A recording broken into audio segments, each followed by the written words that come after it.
Hello, আসসালামু আলাইকুম। কেমন আছেন সবাই? আমি অভিনেতা ফরহাদ লিমন চৌধুরী, চৌধুরী টকিজ নামের এই চ্যানেলে আপনাদের সবাইকে স্বাগতম জানাচ্ছি। আজকে যিনি আমার এই আমন্ত্রণে সাড়া দিয়েছেন, আমার এই অনুষ্ঠানে আসতে রাজি হয়েছেন, তিনি মঞ্চ, টেলিভিশন এবং চলচ্চিত্রের সুদক্ষ অভিনেতা একে আজাদ সেতু। সেতু ভাই, কেমন আছো? আলহামদুলিল্লাহ, ভালো আছি। কেমন চলছে? চলছে মোটামুটি। তোর কি অবস্থা সেটা বল। আমি ভালো আছি দাদা। যদিও তোমার সঙ্গে কয়েকদিন আগে আমাদের একটা কাজ হয়েছে, দেখা হয়েছে, অনেক আড্ডা হয়েছে। তারপরেও খুব মেলা। আমাদের কম দেখা হয়, মানে কালে ভদ্রে দেখা হয়, যদিও খুব বেশি দেখা করতে ইচ্ছা করে বা কথা বলতে ইচ্ছা করে। তো এই ভিডিও থ্রুতে তোমার সঙ্গে বেশ কিছুক্ষণ আড্ডা দেওয়া যাবে, তোমার কাছ থেকে অনেক কিছু জানা যাবে, তোমার অনেক স্মৃতিচারণ জানতে পারবো। আহ, আমার মনে হয় তোমার ভালোই লাগবে সময়টা। নিশ্চয়ই। শুরু করি তাহলে দাদা। Please please.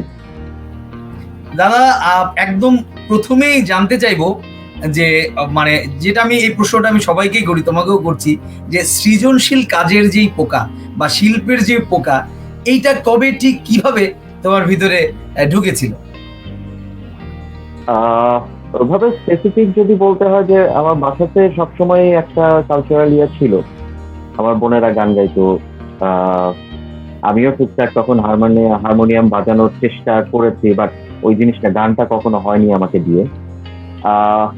93-র পরে বেসিক্যালি আমি মিরপুরের একটা দলের সাথে যোগ হই, এবং সেখান থেকেই আমার থিয়েটার চর্চাটা শুরু হয়। আমার খুবই প্রিয় বন্ধু, আমার বাল্য বন্ধু আনোয়ার হোসেন চৌধুরী ওরফে আনু, যাকে তুই চিনিস, যে এখন আমাদের টেলিভিশনে মোটামুটি না, মানে আহ, বিজ্ঞাপন মডেল হিসেবে সুপরিচিত।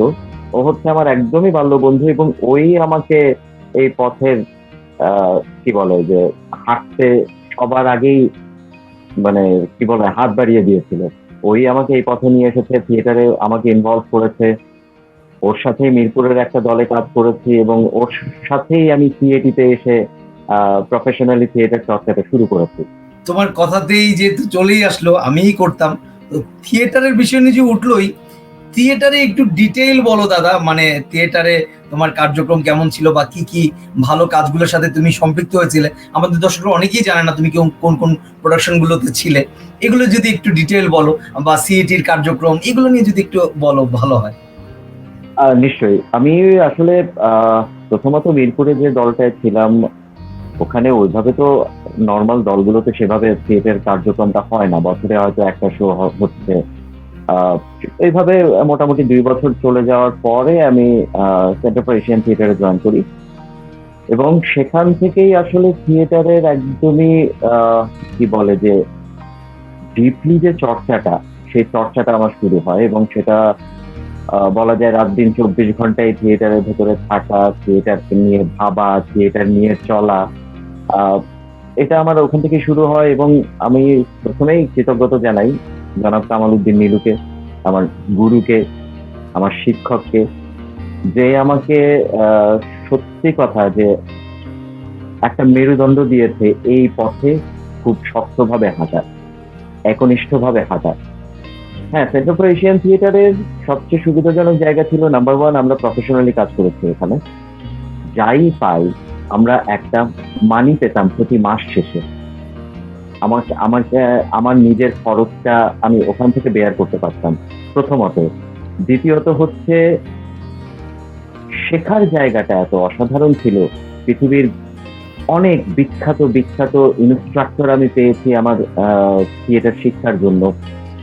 আমি এতগুলো ইন্টারন্যাশনাল ফেস্টিভ্যালে জয়েন করেছি, যেগুলোর আমি বলবো যে বাংলাদেশের ম্যাক্সিমাম থিয়েটার কর্মীর সেই সৌভাগ্য হয়নি। আমি একদম মেইন স্ট্রিম থিয়েটার ফেস্টিভ্যাল গুলো জয়েন করেছি, সেটা সুইডেনে, সেটা আহ, ইয়েতে জাপানে, তাইওয়ানে, চায়নায়, নেপাল, ইন্ডিয়া, পাকিস্তান। মানে আমি যে অপরচুনিটিস গুলো পেয়েছি, সত্যি কথা বলতে আমাদের এখানকার থিয়েটার কর্মীরা 90% সেটার ধারে কাছে যেতে পারেনি।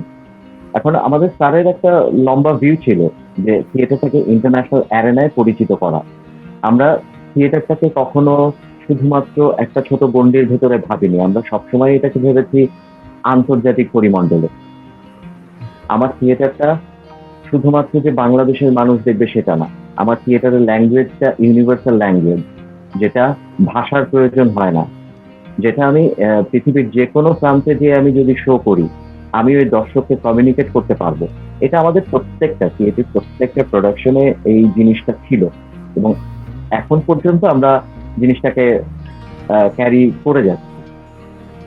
প্রথমত যে ক্রিয়েটিভ লার্নিং প্রসেসটা খুব মজার।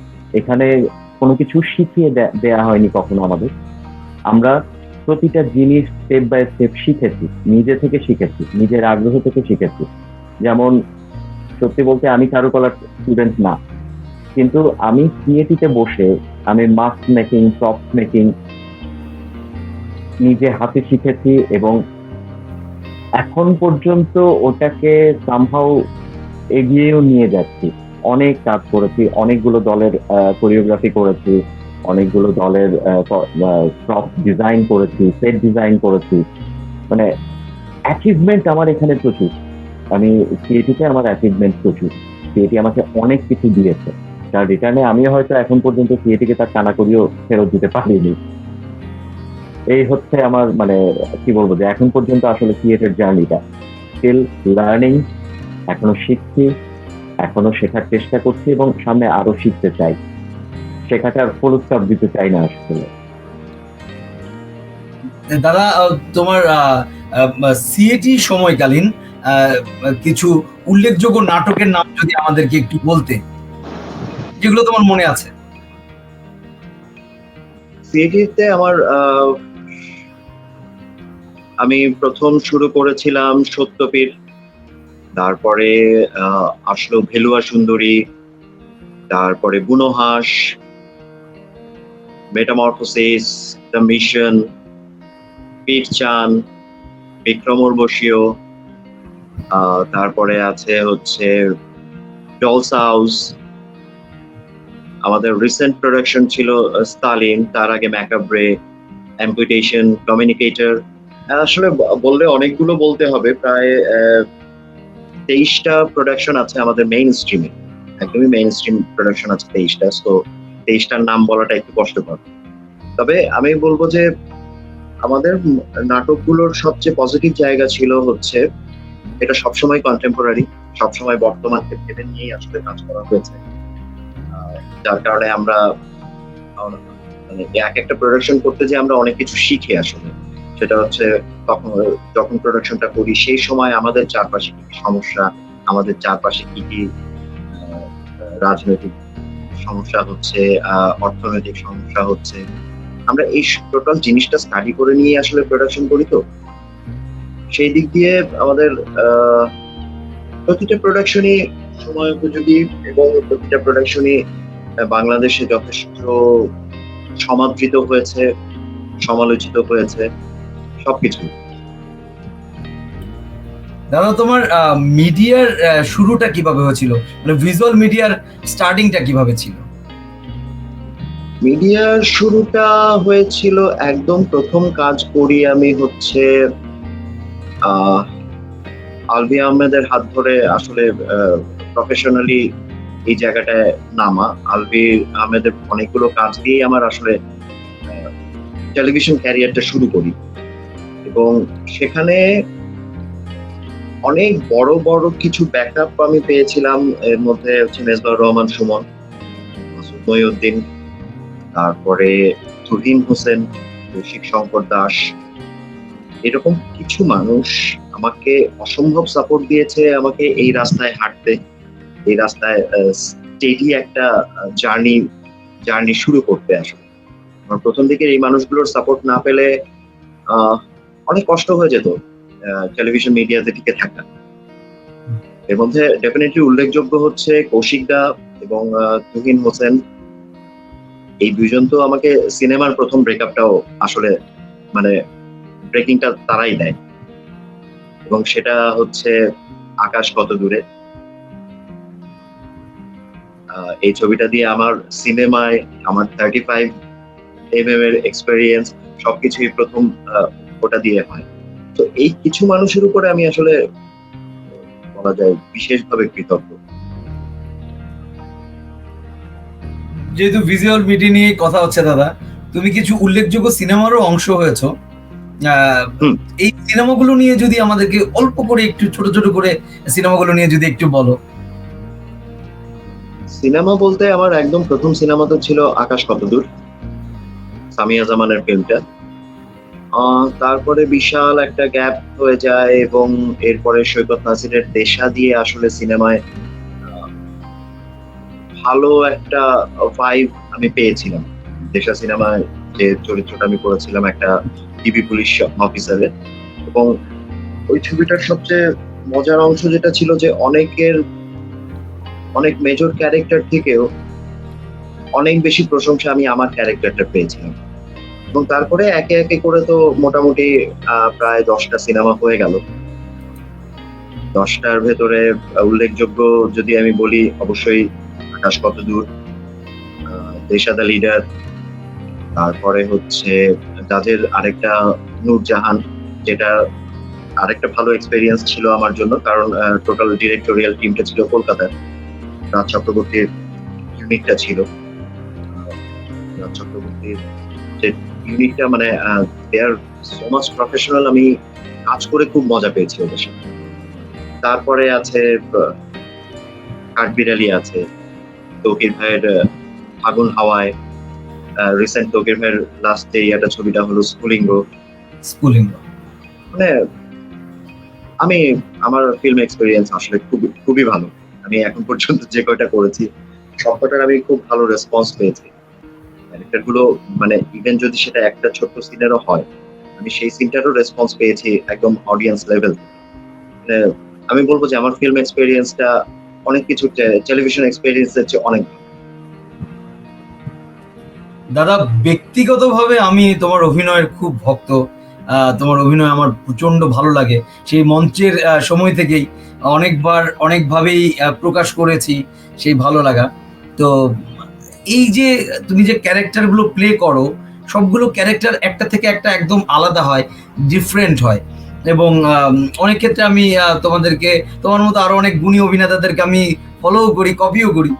তো এটা আলাদাটা করো কি করে, মানে এত ডিটেইলে কি করে যাও, কি প্রস্তুতিমূলক কি বিষয় রাখো, এটা যদি আমাদেরকে একটু বলো। এবং সেক্ষেত্রে আমি আগে একটু বলি, আমি তোর কথা স্পেশালি বলি। তুই যতভাবে একটা ক্যারেক্টারকে যতভাবে তুই চেঞ্জ করতে পারিস, তোর কাছাকাছি আমি এখনো যেতে পারিনি। আমি আগেই স্বীকার করে নিচ্ছি, প্লিজ। And that's true. তোর প্রতিটা ক্যারেক্টার এত মজার হয় যে আমি নিজে যখন দেখি আমি করি, জীবনের মধ্যে যদি আমি নিজেকে আরেকটু ভাঙতে পারতাম, আরেকটু যদি ভাঙতে পারতাম। এবং দ্যাটস রিয়েলি ট্রু। আমি ক্যারেক্টার গুলোকে আসলে একটু চেষ্টা করি, ডিরেক্টর বিরক্ত হলেও ডিরেক্টরের সাথে একটু কথা বলার চেষ্টা করি যে উনি আসলে কি চাচ্ছেন। আমি বেসিক্যালি ডিরেক্টর চাই। আমি ডিরেক্টরের কাছ থেকেই আমি আমার চরিত্রটাকে ভালোভাবে বুঝে নিতে চেষ্টা করি সবার আগে, এবং সেটাকেই আমি পরবর্তীতে স্টেপ বাই স্টেপ আমি একটা জিনিস সাজাই। আমাদের এটার সাথে যোগ হয় কস্টিউম, এটার সাথে যোগ হয় গেট আপ, তখন আলটিমেটলি একটা রেজাল্ট আমি পাই ক্যারেক্টারটা। মানে সবার আগে আমি যদি ডিরেক্টরের ভিউটা না নিতে পারি, তাহলে আসলে কোনো ক্যারেক্টার আমি কি প্লে করবো না করবো সেটার প্রাইমারি আইডিয়াটা আমার মাথায় ওইভাবে কাজ করে না। আমি একটু স্লো আছি। আমি ডিরেক্টরকে এই কারণে প্রচুর খোঁচাই, ডিরেক্টরের কাছ থেকে ক্যারেক্টারের ব্যাকবোনটা বের করার চেষ্টা করি, ব্যাকগ্রাউন্ডটা বের করার চেষ্টা করি, এবং তারপরেই আমি আসলে ক্যারেক্টারটা প্লে করি। দাদা, একটা জিনিস এখন লক্ষ্য করা যায় যে যেহেতু তুমিও ভিজুয়াল মিডিয়ায় কাজ করছো, আমিও ভিজুয়াল মিডিয়ায় কাজ করছি, আমাদের প্রায় অলমোস্ট দীর্ঘদিন হয়ে গেছে আমরা এই লাইনে কাজ করছি। তো একটা জিনিস দেখা যায় যে বিভিন্ন মাধ্যম থেকে নতুন ছেলেমেয়েরা আসছে, সেটা ইউটিউব হোক, টিকটক হোক, ভিগো হোক, লাইকি হোক, বা এরকম অনেক প্ল্যাটফর্ম থেকে আসছে। আসাটা দোষের না, অনেকে অনেকভাবে দৃষ্টিকটুভাবে বলতে চাইলেও আমি এভাবে দেখতে রাজি না। আসতেই পারে, বিভিন্ন মাধ্যম থেকে আসতে পারে, কিন্তু টিকে থাকাটা তাদের কেন যেন হচ্ছে না, বা তাদের আমরা লং টাইম তাদের টিকে থাকতে দেখছি না। তো এইটার পেছনে তোমার কি কারণ মনে হয়, বা নতুনদের জন্য তোমার কোনো সৎ পরামর্শ দেওয়ার আছে কিনা? হ্যাঁ, এক্ষেত্রে সবচেয়ে বড় কথা কি, এটা ক্রিয়েটিভ মিডিয়া। আমি কাউকে ছোট করছি না। যারা টিকটকে হিট হচ্ছে বা ফেসবুকে হিট হচ্ছে, দে হ্যাভ সামথিং, তাদের কিছু একটা আছে বলেই তারা কিন্তু মানুষের অ্যাট্রাকশনটা নিতে পারছে। এখন যেটা হচ্ছে যে পুরো জিনিসটাই না আসলে চর্চার ব্যাপার। আমি যদি একই জিনিস বারবার বারবার করতে থাকি, কিছুক্ষণ পরে কিন্তু ওই জিনিসটা আর, আমি যার সামনেই করি না কেন, ওই জিনিসটা সে আর বেশিক্ষণ রিসিভ করতে পারবে না। সে একসময় মুখ ঘুরিয়ে চলে যাবে। ক্রিয়েটিভ মিডিয়াটা আসলে না অনেকটা ম্যাজিকের মতো। ম্যাজিশিয়ান যদি মানে লোকজনকে সেইভাবে নতুন নতুন এলিমেন্টস, নতুন নতুন কথা, নতুন নতুন জায়গা, মানে ম্যাজিক যদি না দেখাতে পারে, একই ম্যাজিক যদি বারবার দেখায়, তাহলে সেই ম্যাজিকটা কিন্তু বেশি দিন লোক আটকে রাখতে পারে। ক্রিয়েটিভ মিডিয়ার ওই ম্যাজিকটা নতুন নতুন প্রতিবারই মানুষকে দেখাতে হবে, না হলে মানুষ কিসের আকর্ষণে আমার আমার অ্যাক্টিংটা দেখতে আসবে বা আরেকজনের টিকটক দেখতে যাবে। এই জায়গাটা নিয়ে না আমাদের একটু মানে ভাবার দরকার আছে। আমাদের চর্চাটা চালিয়ে যেতে হবে, সেটা যেটাই করি। আমি কোনো মাধ্যমকে আমি ছোট করছি না। আমি টিকটককে ছোট করছি না, ফেসবুক, ইউটিউবকে ছোট করছি না। আমি সব সব মাধ্যমে সবার জন্যই এটা বলছি যে আসলে নিজেকে প্রতিদিন যত ডেভেলপ করব, আমার কাজের আউটপুটটা আমার খুব মানে কমন ইয়া থেকেই দর্শককে টেনে আনে। কিন্তু আমি যদি একই জিনিস বারবার করি, একসময় একজন একজন করে দর্শক ওখান থেকে সরতে থাকে।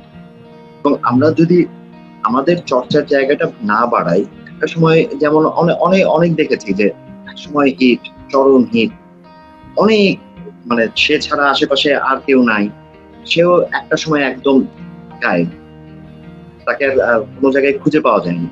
তো এখানে নিশ্চয়ই তার কোনো ঘাটতি ছিল। সে নিজেকে হয়তো সময়ের সাথে আপডেট করে নাই, নিজেকে হয়তো দর্শকদের রুচির সাথে নিজেকে ইয়ে করে নেয় নাই, মানে এগিয়ে নেয়নি। এরকম কিছু ইয়ে তো আছে। আর যদি বললাম অ্যাক্টিং, হয়তো দেখে মনে হয় অনেক সোজা, কিন্তু অ্যাক্টিং আসলে অনেক কঠিন। এটা প্রতিদিনের চর্চার বিষয়। প্রতিদিন পড়তে হবে, প্রতিদিন দেখতে হবে, সেটা চর্চা করতে হবে। তা না হলে এটার আসলে মানে একটা সময় ওই অ্যাক্টিং এর আবেদনটা হারিয়ে যাবে। এটা আমার কাছে একদম সহজ জায়গা মনে হয় যে অভিনয় চর্চার জিনিস। অভিনয় শিখতে হবে, অভিনয় ভালো করার জন্য আরো পড়তে হবে, প্রচুর দেখতে হবে, এবং সেটার সাথে নিজেকে মিলিয়ে প্রতিনিয়ত নিজেকে আপডেট করতে হবে। দাদা, এই তোমার কথাটাকে সমর্থন করি, একটা বিষয় একটু আড্ডার ছলে যোগ করি। সেটা হচ্ছে যে আমরা কম বেশি প্রায় কিছু আহ, প্রস্তাব শুনি বা কথা শুনি, বা আমরা যেসব এলাকায় থাকি, মহল্লার যে ছেলেটা, তারও খুব শখ অভিনয় করবে, একবার সে যাবেই অভিনয় করবে। বা যে টেইলার দোকানদারটা আছে, সেও একবার বলে যে ভাই একটাবার দিয়ে দেখেন, সুযোগ ফাটাই ফেলবে। বা যে লোকটা বাচ্চাদের জামা কাপড় বিক্রি করে ভ্যানে করে, হয়তো আমাকে চেনে, সে হয়তো বলছে যে ভাইয়া একটা সুযোগ দেয়া যায় না আমাদেরকে, ফাটাই ফেলবো, অ্যাক্টিংটা পারি। বা বিল্ডিং এও হয়তো অনেকের আবদার থাকে, ভাই আমি একটা নেগেটিভ ক্যারেক্টার করতে চাই, বা আমি একটা ভিলেন ক্যারেক্টার করতে চাই। এই যে আমাদেরকে শুনতে হয়, মানে মানুষের ভিতরে আমার কেন যেন মনে হয় ম্যাস পিপলের ভিতরে একটা জেনারেল একটা, মানে কি বলবো এটাকে, একটা থট কাজ করে যে এটা বুঝি খুব সহজ, এটা বুঝি খুব সহজ। ওয়াহিদা মল্লিক, জলি আপা, আমাদের রহমত, হ্যাঁ রহমতদার ওয়াইফ, হ্যাঁ, আমাদের যে রহমত আলী অভিনেতা, রহমত আলীর স্ত্রী, যে শিক্ষিকা অভিনেত্রী ওয়াহিদা মল্লিক জলি, ওনাকে একজন প্রশ্ন করেছিল যে, মানে বলেছিল যে আমি অভিনয় করতে চাই, আমি এখন চাকরি থেকে রিটায়ার করেছি, আমি অভিনয় করতে চাই, আমি কি করব? বলে যে ঠিক আছে, তুমি আগে কিছুদিন রেডিওতে গান করো। বলে আমি তো গানটা পারি না। বলে তুমি গান পারো না, তাহলে তুমি অভিনয় করবা কি করে?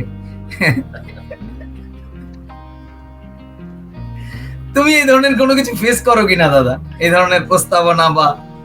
না, এটা প্রতিদিনই ফেস করি, এটা প্রতিদিনই ফেস করি। আমি যদি সত্যি কথা বলি যে ইভেন আমার অনেক বন্ধু বান্ধবী আমাকে বলে, আরে বেটা নিয়ে দেখ না ক্যামেরার সামনে, তোর থেকে ভালো করবো। আমি তো বুঝি, আমিও ওই যখনও ক্যামেরার সামনে দাঁড়ায়নি তখন ভাবতাম নাই এটা কোনো বিষয়, আমি মঞ্চে এত কাজ করতেছি, অভিনয় তো কোনো ফ্যাক্ট না। তো আসলে ক্যামেরার সামনে দাঁড়ানোর পরে না, যখন হাত পাটা কাঁপে তখন বোঝা যায় যে আসলে দ্যাটস নট সো ইজি। ওইটা একটা বড় কঠিন এক্সপেরিয়েন্স। হ্যাঁ দাদা, বড় বড় বাঘও এখানে বিড়াল হয়ে যায়। সেটাই, মানে এই এক্সপেরিয়েন্সটা আসলে মানে তাদের যদি না হয় না তাহলে বুঝতে পারবে না। যে ধর আমি ফাগুন হওয়ার এক্সপেরিয়েন্স যদি আমি বলি, তো ফার্স্টেই বলেছিল সে তো ডায়লগ কিন্তু 4-5টা, কিন্তু তুমি পুরো সিনেমায় আছো, তোমার প্রচুর সাইলেন্ট অ্যাক্টিং।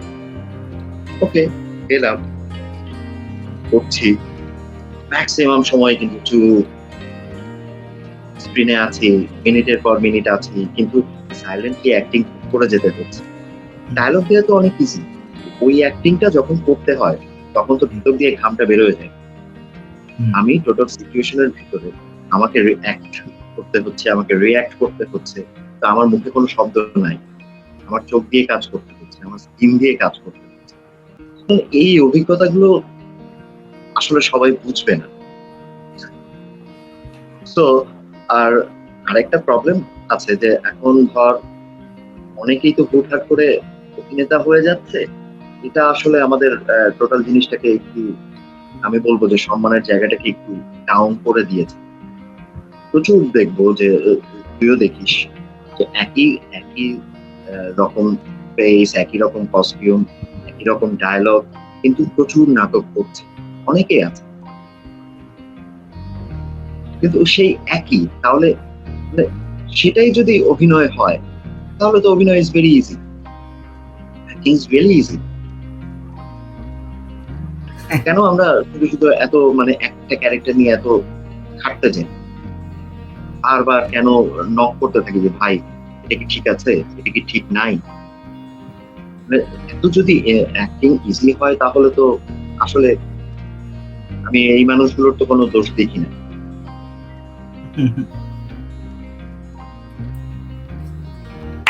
এক্সপিরিয়েন্স নিয়েই কথা হচ্ছিল, বিভিন্ন রকম বিষয় উঠেই আসে, আড্ডার ছলে অনেক কথা প্রসঙ্গ তুলে আসে।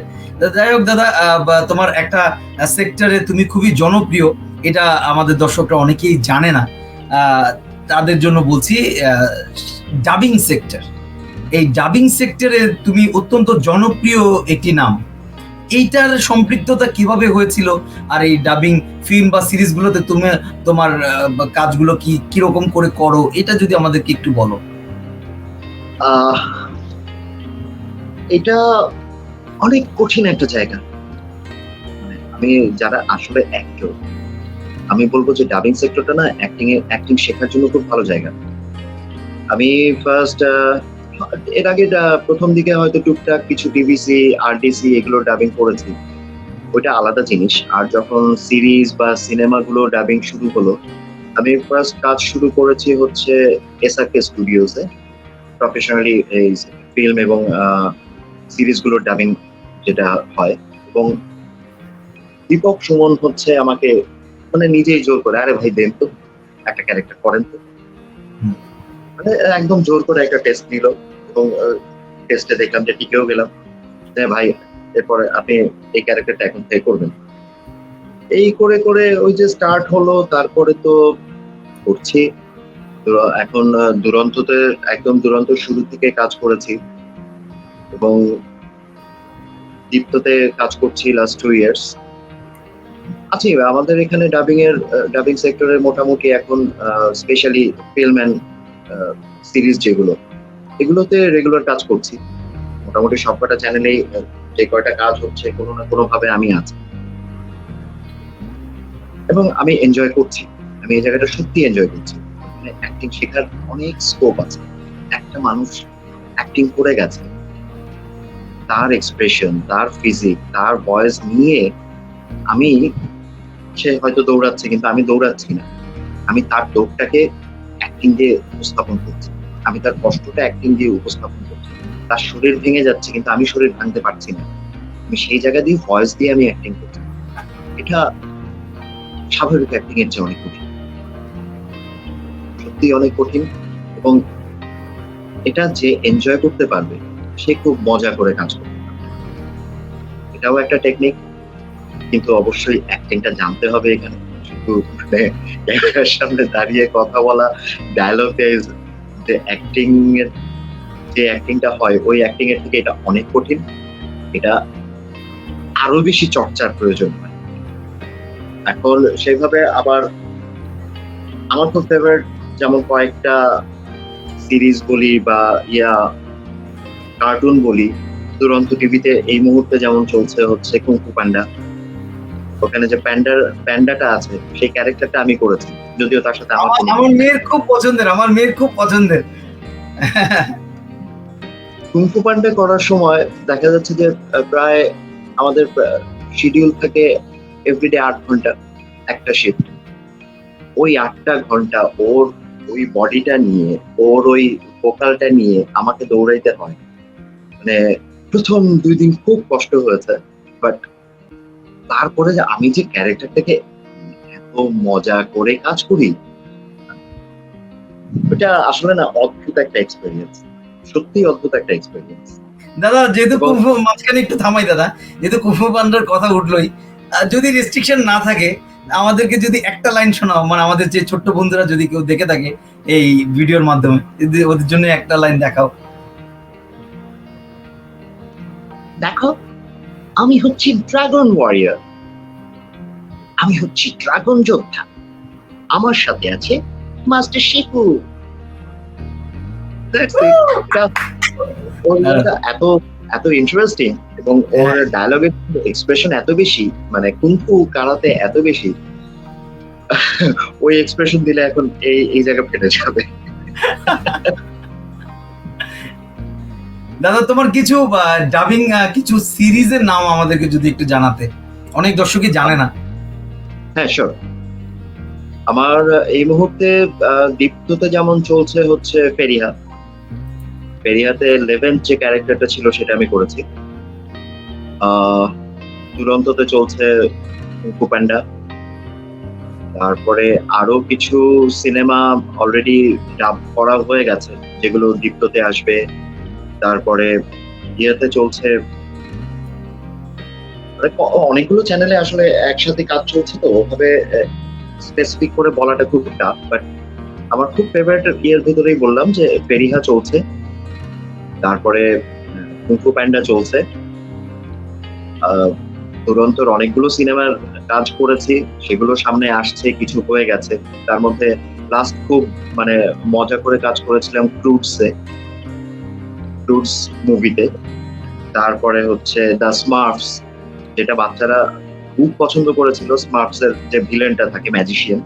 এবং দুরন্তর আরেকটা সিরিজ খুব ছিল, সেটা হচ্ছে ড্রাগন হান্টার্স, দুরন্তের একদমই শুরুর দিকের সিরিজ, যেটার মধ্যে একটা 25 মিনিটের প্রতিটা পর্ব, তার ভিতরে প্রায় 75 থেকে 80% ওই একজনের ডায়লগ থাকে, এবং তার ডায়লগ ছিল নন স্টপ। দেখা যাচ্ছে যে আমার ডাবিং স্ক্রিপ্ট ওয়াইজ 1 পৃষ্ঠা 1.5 পৃষ্ঠা সে নন স্টপ কথা বলে যাচ্ছে মানে এরকম 1-1.5 পৃষ্ঠা দেওয়ার পরে না রীতিমতো হাঁপাতে রুম থেকে বেরোতে হতো। এবং ওই যে ফাইনালি যে I really enjoyed. যাক, মানে ডাবিং সেক্টরে তোমাদের মতো দুর্দান্ত কিছু অভিনেতা মানে সংযুক্ত হয়েছিল বলেই আমরা দুর্দান্ত কিছু ভালো ভালো সিরিজ বা মুভিজ দেখতে পাই। ডাবিং এ আরো 2-3টা মানুষ আছে যাদের কথা না বললে না, এদের দেখে সত্যি কথা শেখা যায়। তার মধ্যে অন্যতম আনোয়ার শাহী ভাই, লিজেন্ড বাংলাদেশের ডাবিং এ, স্পেশালি চলচ্চিত্রের আনোয়ার শাহী ভয়েস নাই এমন কোন চলচ্চিত্র খুঁজে পাওয়া টাফ। সেকেন্ডলি আমাদের রামিজ রাজু, অসাধারণ ভোকাল, অসাধারণ, তার মানে কি বলবো যে প্রতিটা ক্যারেক্টার ও এত চমৎকার করে এত ডিফারেন্ট ওয়েতে করে যে আমি আমি সামনে দেখছি, তারপরেও আমার মাঝে মধ্যে ইয়া হয় যায়, এটা কি রাজুর ভয়েস না অন্য কারো ভয়েস। এরকম আরো কিছু মানুষ আছে যাদের আসলে মানে হ্যাটস অফ, ওদের কাছ থেকে শেখার আছে, যেটা not only dubbing, also acting. দাদা এবার আবার একটু ভিজুয়াল মিডিয়ার বাইরে একটু অন্য একটা প্রসঙ্গে যাই। সেটা হচ্ছে যে আমরা বিখ্যাত মানুষজনদের প্রশংসা করি, বা একটা মানুষ যখন সাফল্যের চূড়ায় থাকে বা সাফল্যকে এনজয় করতে থাকে তখন তার প্রশস্তি গাই, প্রশংসা করতে থাকি। কিন্তু তার পেছনে যে তার একটা কষ্টের জার্নি আছে, তার যে একটা মানে কষ্ট আছে, এই প্রাপ্তিটা যে সহজে হয়নি এটা আমরা কেউ বলতে চাই না, আমরা এড়িয়ে যাই। তো এটা কিন্তু অনেক সময় ইন্সপায়ারেশন হয়, যারা নতুন পরিশ্রম করে যাচ্ছে, স্ট্রাগলার, তাদের জন্য এক ধরনের ইন্সপায়ারেশন হয়। তো তোমার লাইফের কি প্রাপ্তিটা সহজে হয়েছে নাকি কিছু রিজেকশনও ফেস করতে হয়েছে? এই জার্নিটা কেমন ছিল একটু যদি বলতে। জার্নিটা তো সত্যি বলা যায় যে অনেক কঠিন, পাহাড় ডিঙানো জার্নি, প্রচুর বাধা, প্রচুর কি বলে অনেক জায়গায় রিজেক্ট হওয়া। মানে আসলে এটা না বলাটা খুবই কঠিন, এই রাস্তাটা আসলে এতটা সোজা না। আমরা বলি যে আমি অনেক নাটক পেয়েছি, মানে টেলিভিশন নাটক পেয়েছি, আমি জানি প্রাইমারি লিস্টে আমার নাম গেছে, কিন্তু পরে দেখলাম যে আমার নামটা আসলে ওখানে নেই, ফাইনাল হয়ে যাওয়ার পরে ওখানে আমার নামটা নেই। কষ্ট পেয়েছি, আবার এটাও ভেবেছি যে না, এটা আসলে সবারই তো কিছু লিমিটেশনস থাকে, এই ইন্ডাস্ট্রিরও কিছু লিমিটেশনস আছে, অনেক কিছু ভেবে অনেক কিছু চিন্তা করে তারপরে কাজ করতে হয়। আমি ওগুলোকে আসলে এক প্রকার চ্যালেঞ্জ হিসেবেই নিয়েছি। আমি কি বলবো যে রাস্তাটা আসলে না খুবই কঠিন, খুবই কাটা ছড়ানো। এমনও অভিজ্ঞতা হয়েছে, কাছের লোকই হয়তো এমন ভাবে লেগ পুল করেছে যে ওখানে আর কোনো কিছু বলার থাকে না। তুই খুব ভালো জানিস এই সেক্টরটায় আসলে কত ধরনের মানে কত সমস্যা হয়, আবার অ্যাপ্রিসিয়েশনও হয় না। আমি অ্যাপ্রিসিয়েশনও পেয়েছি, আমি প্রচুর অ্যাপ্রিসিয়েশন পেয়েছি, আমি প্রচুর সাপোর্ট পেয়েছি, স্পেশালি আমার ফ্যামিলি, আমার মা, আমার বোনেরা, আমার ওয়াইফ আমাকে যে পরিমাণ সাপোর্ট দিয়েছে, এই সাপোর্ট না থাকলে আমি আসলে কোনোভাবে এই ইন্ডাস্ট্রিতে টিকতে পারতাম না। আমি লাকি যে আমি এখনো শুধুমাত্র অ্যাক্টিংটা করেই আসলে জীবিকা নির্বাহ করছি। এটা আমি আসলেই আমার সৌভাগ্য। সেটা অ্যাক্টিং এর যে কোনো পার্টি হোক, আমি কোনোটাকে ফেলছি না, সেটা টেলিভিশন অ্যাক্টিং হোক, সেটা সিনেমা অ্যাক্টিং হোক, সেটা ডাবিং হোক, সেটা থিয়েটার হোক, সবকিছু মিলেই আমি আমার জীবিকাটা নির্বাহ করছেই হচ্ছে এই সেক্টর। আমাকে অন্য কিছু নিয়ে ভাবতে হচ্ছে না, হয়নি এখন পর্যন্ত। কষ্ট হয়েছে, অনেক ধরনের সাফারিংস গেছে, কখনো দেখা গেছে যে লম্বা সময় কাজ ছিল না, কিন্তু তারপরেও কিভাবে যেন টিকে গেছে। আমার ফ্যামিলি যদি আমাকে সাপোর্ট না দিত, অসম্ভব ছিল। এখনো যদিও অনেকের কাছে শুনতে হয়, কারোর সাথে হঠাৎ করে পরিচয় হলো, বা আত্মীয় স্বজনের মধ্যেও, তুমি আর কি করো, তুমি আসলে কি করো, কোনোভাবে বোঝানোর উপায় নাই যে না ভাই আমি শুধু অ্যাক্টিংটাই করি, অন্য কিছু করি না। মানে এটা আমাদের জন্য একটু, আমি বলবো যে লজ্জারই বিষয়।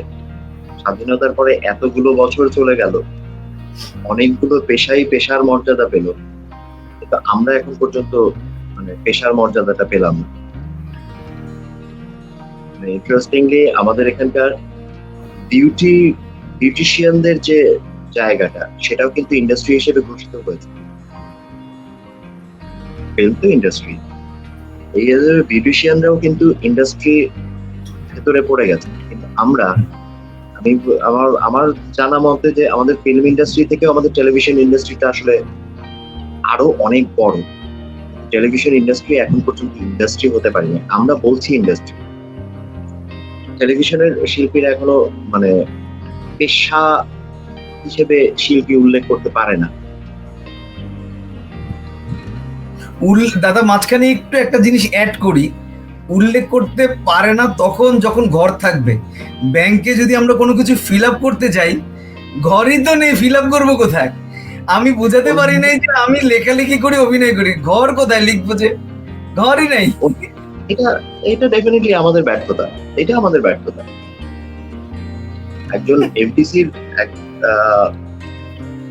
সবচেয়ে জুনিয়র আর্টিস্টেরও যে সম্মান আছে জাতীয়ভাবে, আমাদের এখানে একমাত্র ফেস যদি খুব পপুলার পরিচিত না হয় তাহলে কিন্তু মেলা সাফারিং। ট্রু। বললেও কেউ বিশ্বাস করবে না, না না ঠিক আছে, ও ও অ্যাক্টিং করে। আমাদের অবস্থানটা কিন্তু আলটিমেটলি মানে আমার পরিচিত গ্রাউন্ডের বাইরে কিন্তু আসলে তাই। একটা আইডেন্টিটি ক্রাইসিসের ভেতরে কিন্তু আমরা আছি। আমি আশা করব যে এই ক্রাইসিসটা খুব তাড়াতাড়ি শেষ হয়ে যাক। আমরা শিল্পী যে একটা পেশা, অভিনয় শিল্পী যে একটা পেশা, এই পেশাটা ইয়া হোক, মানে রেজিস্টার্ড হোক। আমি একজন পেশাদার শিল্পী, আমি সেটা যেন বলার মতো জায়গা পাই, আমি যেন সেটা লেখার মতো জায়গা পাই। এটা হচ্ছে আমার মানে সত্যি কথা চাওয়া, এখনকার চাওয়া।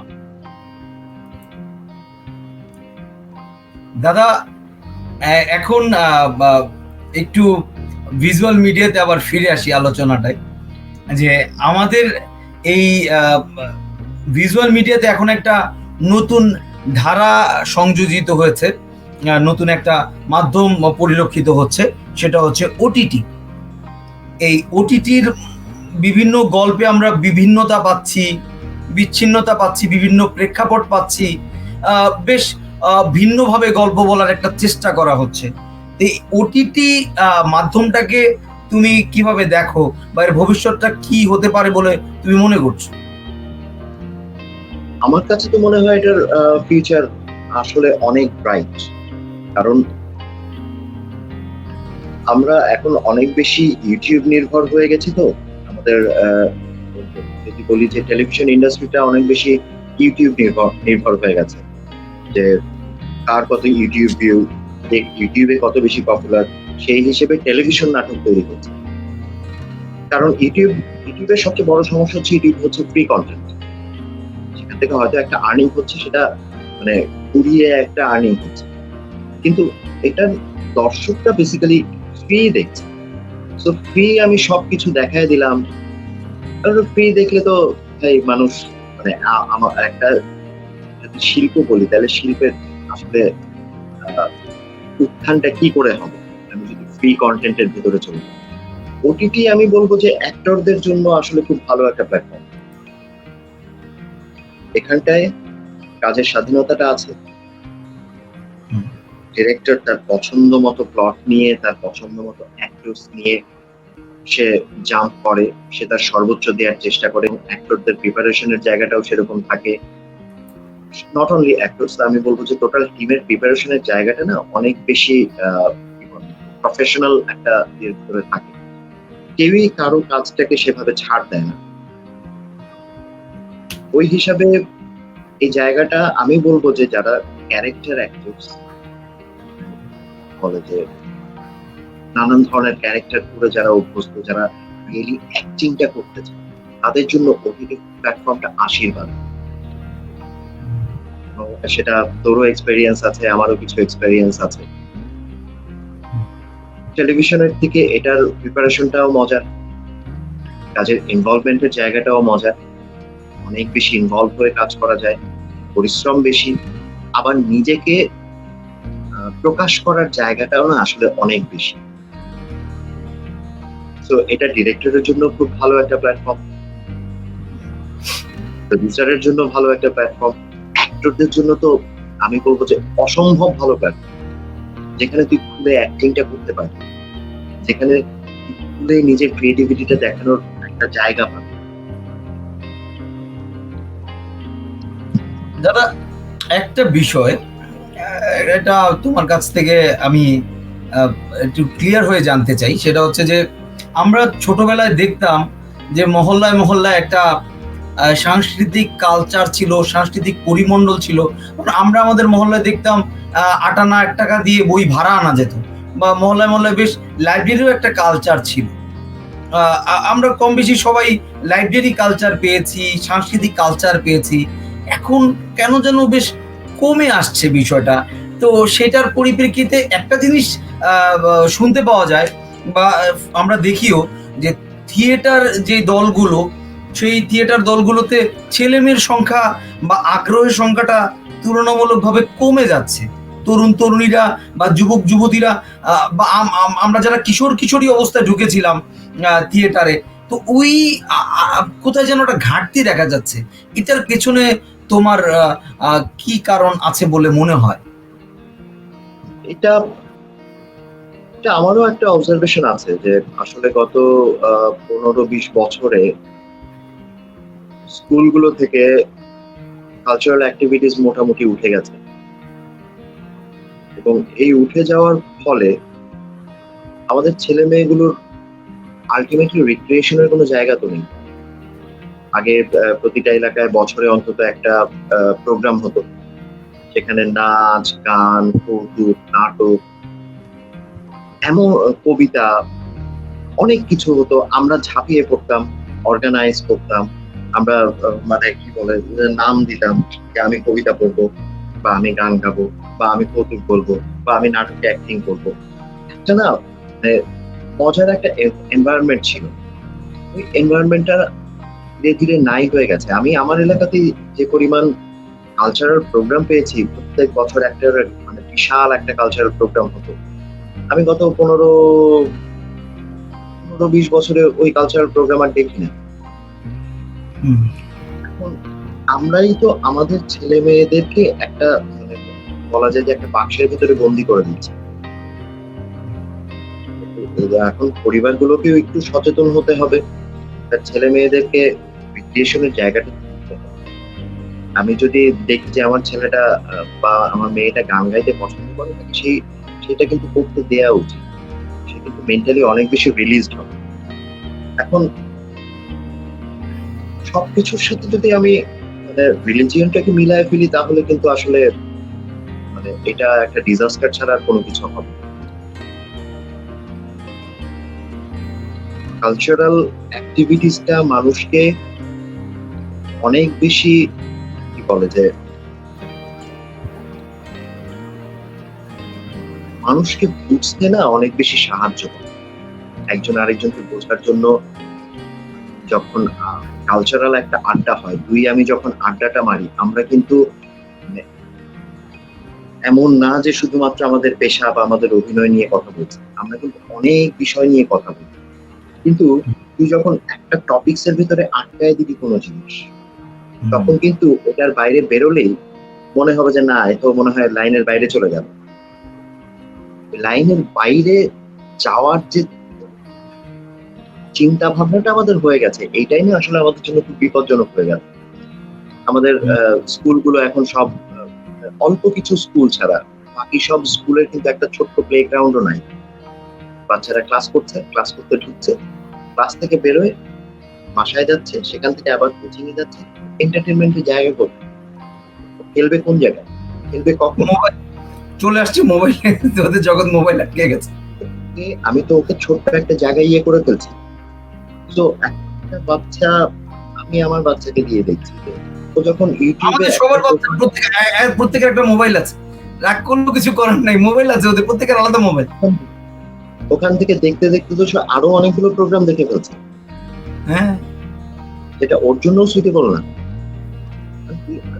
তুই আমি কতক্ষণ আটকাবো এই জিনিসটা? আটকানোর কোনো উপায় আছে? আর কালচারাল মানে সাংস্কৃতিক অ্যাক্টিভিটিস মানুষের মাথাকে না অনেকখানি পরিষ্কার রাখে। এখন অনেকেই মানে একটা কনফ্লিক্ট তৈরি হয়ে গেছে ইদানিংকার, যেটা আমার খুবই লাগে, যে কালচারাল অ্যাক্টিভিটিস এর সাথে ধর্মকে কেমন যেন একটা কনফ্লিক্টের জায়গায় তো নিয়ে আসা হয়েছে। এই জিনিসটা আসলে আমাদের সবচেয়ে বড় ক্ষতি করে ফেলছে। আমি কি 100% মুসলমান? আল্লাহর প্রতি আমার 100% বিশ্বাস আছে, এবং আমি এটাও বিশ্বাস করি আল্লাহ আমাকে নির্দিষ্ট কিছু দায়িত্ব দিয়েই আসলে পৃথিবীতে পাঠিয়েছে। আমার মা যদি আমাকে ব্লক করে দিত, তাহলে কি আমি আমার মায়ের সাথে এখন যে কনফিডেন্স নিয়ে আমি আমার মায়ের সাথে কথা বলতে পারছি, বা আমি আমার মায়ের সাথে যে আমার মা আমাকে যে সাপোর্টটা দিচ্ছে, সে যদি খারাপ কিছু দেখতো, সে কি আমাকে সাপোর্টটা দিত? বা আমার ওয়াইফ আমাকে যে এখানে যে সাপোর্টটা দিচ্ছে, আমি যদি বিপথেই যেতাম, আমি যদি খারাপ কিছুই করতাম, তাহলে কি সে আমাকে সাপোর্ট দিত? তো এই ধরনের একটা মানে কেন জানি একটা মানে বাজে একটা কনফ্লিক্ট তৈরি হয়ে গেছে আমাদের ইন্ডাস্ট্রি। তুই তুই 5 ওয়াক্ত নামাজ পড়ছিস, একদম 5 ওয়াক্ত ঘড়ি ধরে তুই 5 ওয়াক্ত নামাজ পড়ছিস, তোর তো নামাজে কখনো ঝামেলা হচ্ছে না। তোর তোর কাজের সাথে নামাজে কি কনফ্লিক্ট হচ্ছে? তুই রোজা রাখছিস, এটা তো আমার সামনে দেখা। কিন্তু আমাদের বাইরে কেন জানি ধারণা ছড়িয়ে গেছে যে আমরা যারা টেলিভিশনে, আমরা যারা নাটক করি, আমরা যারা থিয়েটার করি, তারা আসলে মানে কি বলে যে অধর্মের পথে আছে। আমি এতটুকু বলতে পারি, আমি অধর্মের পথে নাই, তুই অধর্মের পথে নাই। আমাদের সম্বন্ধে মানে আমাদেরকে জেনারেলাইজ করে ফেলার একটা অভ্যাস আছে, জোর করে আমাদেরকে খারাপ বানায় যায় যে মিডিয়া মানেই খারাপ। আমি ব্যক্তিগতভাবে আমি সবসময় সৎ পথে চলার চেষ্টা করেছি, এবং আমি আমার আশেপাশে আমি খারাপ মানুষ দেখি না, সহজে দেখি না। সো আমাদেরকে কেন খারাপ বলা হয় বা ভাবা হয়, আমি এটা বুঝতে পারি না। অনেক কষ্ট থেকে প্রশ্নটা করলাম দাদা, অনেক দিনের দেখা কষ্ট থেকেই প্রশ্নটা করলাম। মানে, এবং বিশ্বাস কর, কিছুদিন আগে জাস্ট মাস 2 আগে আমি একটা স্কুল ফ্রেন্ড ওকে, বন্ধু এবার পাপের পথ ছাড়। পাপের পথ মানে না, এসব নাটক টাটক করা তো মানে পাপ। পাপ আমাকে ইয়া করে দেখা, আমি তো পরিশ্রম করছি। তোরা জানিস যে আমি নাটক করছি, এমন না যে তোরা যে আমি তোর সামনে এসে অভিনয় করছি তুই বুঝতে পারছিস। তুই জানিস আমি নাটক করছি, তুই জানিস আমি মিথ্যা কথা বলতেছি, আমি ওই লোকটা না। তাহলে এটা কোথায় আমি মিথ্যে কথা বলছি? আসলে আমি তো করে দেখাচ্ছি। এমন না যে আমি একটা মানে কি বলে ওই যে মূর্তি বানায় আমি সেটার ভিতরে জান দেওয়ার চেষ্টা করতেছি বা সামথিং লাইক দ্যাট, সেটা তো না। তো আমার পরিশ্রমটা আমি তো জানি আমাকে কি পরিমাণ পরিশ্রম করতে করতে হচ্ছে, আমাকে শারীরিক পরিশ্রম করতে হচ্ছে, আমাকে আমার বলে মেধার পরিশ্রম করতে হচ্ছে। সেটা করে করে আমি আমার মানে পরিশ্রমটা দিয়েই তো আমি আর্ন করছি ফাইনালি, তাই না? তাহলে এখানে অধর্মের কি আছে? এর মধ্যে আমি কি আল্লাহকে ডাকছি না? হ্যাঁ, অনেকে এখন কেউ রোজা রাখে না, কেউ রাখতে পারে না, অনেক ধরনের অনেক ইয়ে তো থাকে। সেটা কি আমরা মানে ব্যক্তিগত ব্যাপারটা কি আমরা টোটাল ইস্যুতে নিয়ে যাব? সেটা তো না। দাদা আড্ডা দিতে দিতে মানে অনেক ইস্যু নিয়েই কথা হলো, অনেক অজানা জিনিস জানা হলো। তো অনুষ্ঠানের একদম শেষের দিকে চলে এসেছি। তো আড্ডা তো অনেক কিছু নিয়ে দিতে ইচ্ছা করে, অনেক কথা জানতে ইচ্ছা করে। তো সময়েরও তো একটা মানে কি বলে এটাকে, একটা লিমিটেশনস আছে। সেই জায়গার থেকে এই অনুষ্ঠানটা হয়তো শেষ করছি, কিন্তু পরবর্তীতে হয়তো অন্য কোনো ইস্যু নিয়ে তোমার সঙ্গে বসতে চাইবো বা আড্ডা দিতে চাইবো অনলাইনে। ইনশাআল্লাহ। আমি হ্যাঁ, প্লিজ প্লিজ সরি বলে নেই, আমি আসলে ওভাবে গুছিয়ে সাক্ষাৎকার দেওয়ার মতো অবস্থা আসলে আমার নেই। মানে ওইটা আমি পারি না কেন জানি, গুছিয়ে কথা বলা, সুন্দর করে কথা বলা আমার আসে না। সেজন্য আমি সরি, অনেক কথাই অগোছালো ভাবে বলে গেছি। তুই যেভাবে খুব সুন্দর করে একটা কথা বলে যাচ্ছিস, আমি সেটা আসলে পারি না। অনেক মানে কি বলে যে এক প্রসঙ্গ থেকে আরেক প্রসঙ্গে চলে গেছি, সেজন্য আগে থেকেই সরি। আর ডেফিনেটলি তোর সাথে আড্ডা দিয়ে আমি সবসময় মজা পাই, আজকেও পেলাম এবং ভবিষ্যতেও অবশ্যই পাবো। দাদা, তুমি তোমার দর্শকদের কাছ থেকে যদি একটু কিছু বলে বিদায় নিয়ে নাও।